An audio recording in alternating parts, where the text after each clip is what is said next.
For those of us in the industry that are in a seasonal business where we see our business ramp up and virtually stop, it takes a little different planning, and for those of you that are doing it that way would certainly understand.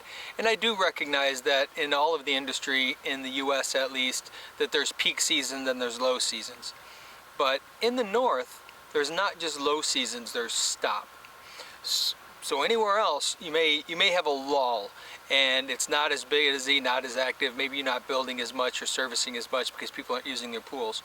But in the north where we are, we go to a clear stop point. When you close a swimming pool for the season, then on the service end, work just stops.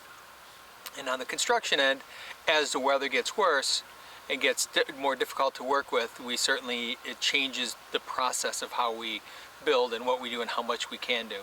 And we're now into October, and things are starting to change. The leaves are changing, it's getting cold at night. We have to now start concerning ourselves with concrete and freezing, because as the temperatures drop down at night, we have that risk of freezing, and freezing concrete that's curing certainly becomes a problem for its longevity. So for us, we're in that transition mode where the next steps, we're just finishing our final push steps of the big things we have to do, and then from here on out, we'll dwindle down to the smaller, finer detail tasks that as it gets cold, we can still tarp over, tent around, and heat the area to keep it warm. But we're rapidly losing time to be able to pour large patios and large spaces just because of freezing. So we're getting there, although we still have a little bit of decent weather left.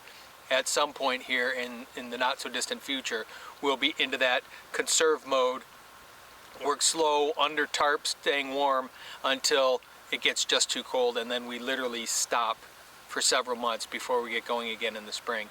So it's a different way of handling things. It's certainly a different business. It's almost like starting new every year. You're starting the business over. It's almost like a brand new company each time, because with seasonal issues you have labor concerns, you're not necessarily paying so many people year round, and all of those things come into play. So each spring you have to figure out how to re-ramp up.